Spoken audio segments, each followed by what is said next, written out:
I have a 20-year plan. So I have a dot on the horizon where I want to be in 20 years. And every day I'm thinking new ways, how can I reach this 20-year goal? Hey everyone, welcome back to the program. I'm sitting here with Nicki. Nicki, thank you so much for being part of the program today. Thank you for having me on. Yes, ma'am. For those who are not familiar with the work you're doing, let them know about yourself. Well, my name is Nicki Van Ingen Schenau. I'm Dutch and I live in Amsterdam. And I came back in 2021 to Amsterdam after having lived in Tokyo for 10 years, where I started my own company. I have 50 people working for me, and what I do is I provide bespoke, private, guided tours with local experts from the tip of the north in Hokkaido of Japan to the tip of the south in Okinawa, Japan, and anything in between. So if you're traveling to Japan and you need a private tour guide, then you should go to tokyotours.nl and book your guided tour with us. That is amazing. So talk a little bit about making that shift, because I would assume there is somewhat of a culture shock, right? When you move from one land to another, one country to another. Can you talk a little bit about that culture shock you may have experienced? From Netherlands to Japan or the other way around? Let's start from Netherlands to Japan. Yeah, well, I was dating this Japanese guy and we were living together for 5 years in Amsterdam. And he was native Japanese, but had been brought up in Amsterdam, traveled with his parents as a baby. So when we were together for 5 years, he suddenly came up with this idea, like, how would you feel about living in Japan for 2 or 3 years? And I thought, yeah, well, sounds good. So I didn't really give it much thought. So I said, yeah, let's see if you can find a job. I'm fine with it. Let me know. So that was 2010. In 2011, he was like, yeah, I got a job and I'm going to Japan. Are you coming with me? So I said, yeah, sure, no problem. So I was like, yeah, I have my bachelor's degree. I have a lot of experience. I was around 34 at the time. And I thought, oh, it would be easy to find a job. I mean, Tokyo, Paris, New York, basically similar kind of cities, like a city. But no, in Japan, no one speaks English. So wherever I went, it was, oh, okay, so you're fluent in Japanese, right? I was like, not really. So they'd be like, yeah, we'll be in touch, we'll call you. So after 50 applications that went nowhere, I was like, okay, so this isn't working clearly. So let me just study Japanese for a while and then I'll be fluent and I can get a job. So in the beginning, I didn't speak a word of Japanese when I came there. So I was in the supermarket and I would be like, why doesn't it just say milk? Why can't they just put milk on the carton? How hard is that? So I'd be like, what is this? Is this regular milk or soy milk or rice milk or what is it? So I just grab one thinking, well, maybe, let's see. Or my husband would be like, hey, honey, can you pick up some rice? So there would be like this whole aisle with rice. It looked all the same to me. And I would just grab a bag and he would be, what did you just bought? This is totally the wrong thing. I'm like, it's rice, isn't it? Is there a difference? It seems all the same to me. So yeah, I had a lot of like, oh, is it salt or sugar or what? Or I'd be in a shop and they would only sell like whole fishes with everything still in and on there, so no fillets. And I'd be like, so this is my job. How are you gonna do this? We would look on YouTube, how to gut a fish. Oh, okay, this doesn't look nice. It sounded like it was a process just to get acclimated. I mean, now you're giving tours, obviously, but that process to getting acclimated, I mean, so many times we jump to what seems like a great opportunity, but there's that adjustment period. How did you maintain focus or overcome whatever hurdle during that adjustment period? Yeah, well, basically, I came there. I had like zero expectations. So at first, I was just walking around, and that was before Google Maps. So I just had a literal map. Uh-huh. And I was, as long as there's a subway station nearby, I know how to find my way back because I know which subway station is closest to our house. So I was able to like, Eki was the first thing that I learned, like station. Mhm. So I would point to the map like Eki, doko, and then someone would be like, oh yeah, just go that way. And so at first I was just exploring in town, and I got to involved in the Dutch club because there's like a Dutch social club, and I joined immediately, became part of the board, and was busy arranging events and that kind of thing. So I did have something to do, but the main issue I had was Dutch women generally are very independent. So we all have our jobs and our life and our own money, and no one tells us what to do.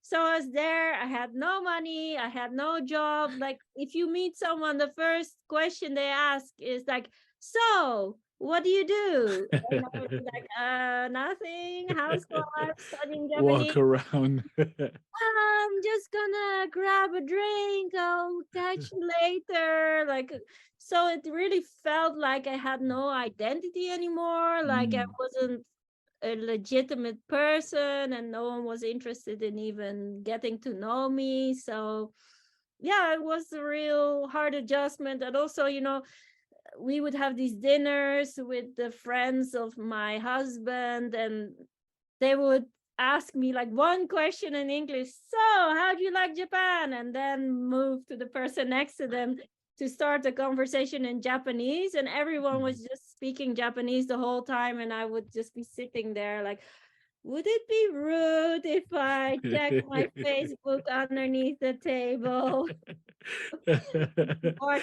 Looking at my watch, like, how long is this going to take? How many more courses? When can I go home? Oh yeah, it was horrible. And at one point I said to my husband, please just go to these dinners by yourself. Don't take me anymore, because it's just, I don't know what to do. I feel very uncomfortable and awkward, and people don't seem to want to have me there. So just go by yourself. So you arrive to this place, you go through this process of really discovering how you fit in into this community, how you fit in with these group of people that surround you. How do we get from the Nicki that's going through all these difficulties to the Nicki that's now giving tours to people in this place?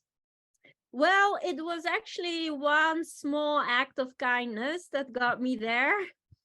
So about 2 years in, March of 2013, one of my friends who is a flight attendant for the Royal Dutch Airlines, she came over, and I was having like a proper bitching session, like, oh, I hate it here. I don't speak Japanese fluently. I'm studying for 2 years. I still can't get a job, and I still don't have my own money. I have to ask for money just to buy simple groceries. So it's just terrible.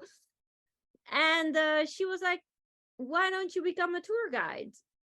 I was like, tour guide? I don't know anything about tourism. I never started my own business, let alone in Japan. Mhm. How am I gonna do that? And she said, well, why don't you just create a website, just something simple, and make sure you have an email address, and I'll take care of the rest. So I thought, oh, this is one of those cases where people are like, yeah, I'm gonna help you, and then you never hear from them again. Right.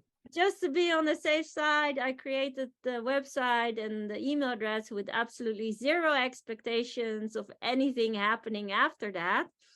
And after 1 week, I received an email on this email address like, hey, yeah, I read this review that you give guided tours in Tokyo, and I'd love to book a guided tour with you. And I was literally dumbstruck, like, oh my God, I was so not prepared for that. I had nothing ready. I was like, oh my God, I need to scramble and get everything in order. What am I gonna show them? I have no products, no services, no prices, nothing. So I was Right. like, oh God, I have a week to get this sorted out. So it was like flying start, so to speak. And yeah, I haven't looked back since. And the only wrench in the wheel, so to speak, was COVID. It Mhm. was supposed to be the best year ever because of the Olympics. So I Right. even had to let people down, like, sorry, we're fully booked, cannot accept your booking. And then the first 2 months of 2020, it was like, oh, okay, so no one can come in from Korea or China. So Mhm. I was like, oh, that's great. So many opportunities for all our travelers who are from Europe and the States. So they Mhm. won't have all these buses with crowds everywhere and they can just leisurely see everything. And Mhm. then March rolled around and it was like, actually, change of plan. No one is coming in. No one's going out unless you don't want to come back at some point, because that's the end. So there Mhm. were people who went away for like funerals or to visit family. And Mhm. then Japan was like, yeah, go F yourself. I don't care. You're not coming back in. Even people with permanent residency and people that had jobs in Japan was like, Mhm. no, that's not gonna happen. So yeah, there were a lot of my friends had to stay outside of Japan for a while because they happened to be somewhere Mhm. else when the border closed. Mhm. So yeah, it was a whole thing, and I didn't have an income for about 2 years with my business, so I was really suffering. But yeah, fortunately, last October the border with Japan opened up again, and during COVID, I was like, yeah, I think it would be a good time for me to go back to Amsterdam. I had partnered up with someone in 2018. So I have someone who does all the local stuff that I don't necessarily have to focus on. So that gave me the freedom to come back to Amsterdam. And I thought, well, at least here I have a better chance of getting some residual income to supplement the fact that I'm not Mhm. earning for Tokyo tours anymore. And yeah, basically that's how I came back in Amsterdam. So yeah, it's good to be back. You mentioned something very interesting, which was that when you had this friend who just came up with this idea, and you had nothing ready, you had nothing, no expectations, no idea even what it was going to look like, but you just took the leap and said, "Let's try it." Yeah. Oftentimes, individuals actually are allow fear to paralyze them and not move forward. I'm sure you may have felt some type of fear. So how did you move beyond any type of fear or doubt or any type of trepidation? Yeah, well, basically, I had not given it a lot of thought, and I thought, oh, nothing will come of this. I will just create this website and email address, and I will hear nothing after Mhm. that. So, and also, just I was thinking like, I don't know if I can really meet people's expectations. Maybe they expect like someone who's a complete expert on anything Japan related, like Japanese history and Japanese culture. I mean, I knew some things, Mhm. but I definitely would not consider myself an expert.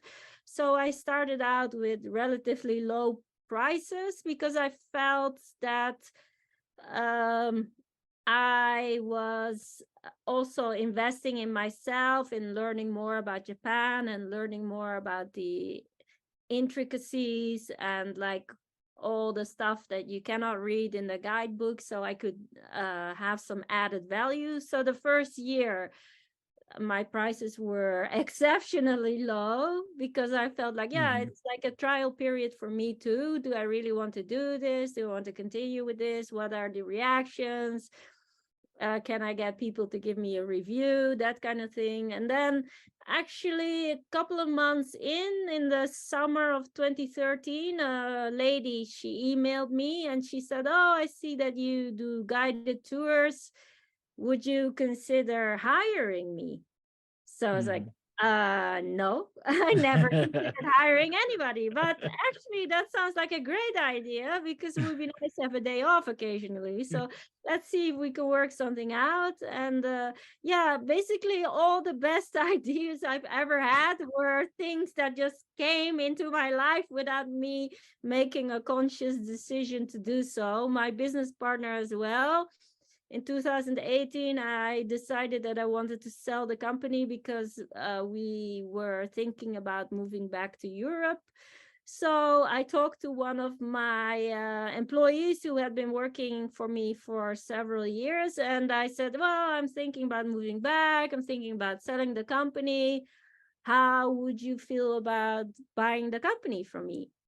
And she said, that's a terrible idea. I was like, oh, okay. And she said, well, but I have another idea. How would you like me to become your partner? Mm. And I said, well, I hadn't given it any thought. How do you envision this? What is your idea about it? And actually, she is very strong and focused on all the things I'm bad at and that I really don't like doing. And I'm more of the creative brain and PR person and the one that raises the brand awareness, and she prefers to stay on the background. So we are such a good complementation of each other. The only thing where we really differ is she's very risk averse and I'm the total opposite. So I sometimes run a bit too fast and she is too apprehensive and creating problems that are not even there, and we spoke about it for hours, like, yeah, but what if this happened? And like, it's not even an issue. Can we please drop it? So that's where we sometimes clash a little bit. But other than that, she's like the husband I wish I could have. There are at the beginning of the year, there are so many people that establish goals or New Year's resolutions. Yeah. And some other individuals do not establish goals, but rather they decide to establish a one word. And this one word anchors everything they do for the year. In that spectrum, where do you find yourself? Are you more leaning towards New Year's resolutions and writing down goals, or do you just establish one word? Neither. I have a 20-year plan. So I have a dot on the horizon where I want to be in 20 years. And every day I'm thinking new ways, how can I reach this 20-year goal? So my 20-year goal is where I'm living now is my own property, and it's already raised the value 3 times of the original purchase price. And it's also in like the financial hub of Amsterdam, very close to the airport. So it seems like it will probably increase in price even more the longer I stay here. So yeah, I'm just thinking of ways, how can I reach the 20-year goal, which is to sell the house and take the proceeds, buy a piece of land on Okinawa Island, because the island is so big. If you want to go from one side to the other, you have to drive by car for 3 hours. So there's lots of pristine beaches. So I want to buy a beachside plot, build a house, build a rental shack with something that is that requires little maintenance, so like canoes or something made out of plastic, and or like surfboards or whatever, and hire a couple of students to take care of all of that, and get another place that has like simple food and some cocktails. And in the summer I'll just be there and supervise it, and then in the winter I'm going to take the proceeds and travel around.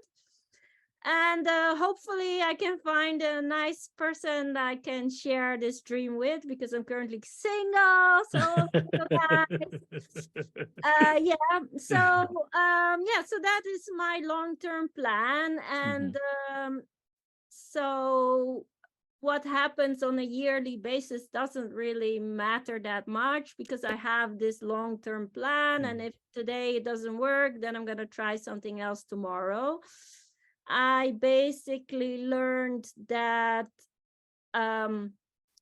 basically, like RuPaul says, if people aren't paying your bills, pay them bitches, no mind. So that is my life motto. I don't care what anyone thinks of me or what I do, as long as I'm not purposefully hurting anyone. I don't care what they think about me or say about me or want from me. I'm just going my own course. If you're here for the ride and you want to jump on and get along, then fine. And if not, that's also fine. I mean, there's 8 billion people in this world.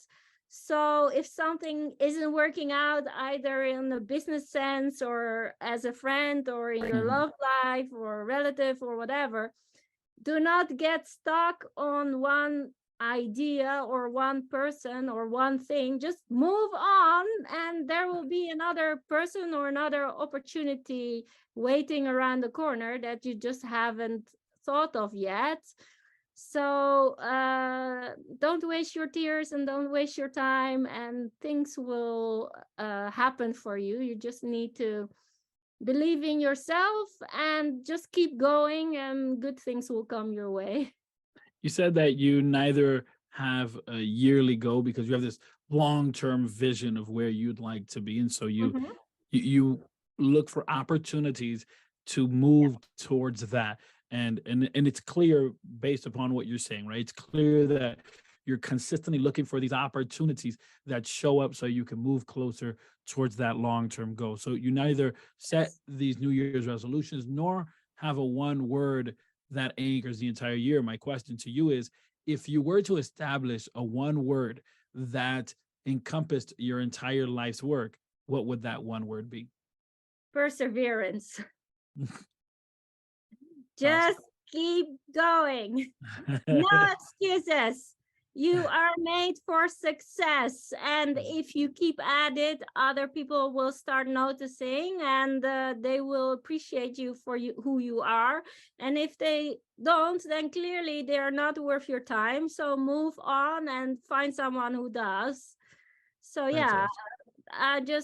I'm a yes and person. So if someone comes up with any kind of idea, no matter how crazy it is, my first response is not to say no, but to first think about it. So how can I make this work? What's in it for me? And if I think, yeah, well, this might work, I feel it's better to try something and fail than to look back and think, oh, I should have done that, or what would have happened if. So even if something doesn't work out, it's still a learning opportunity. So it's never a total fail, because you can learn from your mistakes and grow and become better the next day. So if you're hesitating whether to do something, yes or no, always choose yes, because it's gonna work out. And if not, then you'll learn from it. So it'll be fine. Nikki, for those who are connected and want to get connected with you, how could they do so? Well, you can either follow my personal Instagram account. That's Nicki, NICKI_Amsterdam. Or you can find me on any social media platform under my business name, which is Tokyo Tours, and that is spelled the Dutch way with an I and not a Y. So TOKIOTOURS, Tokyo Tours.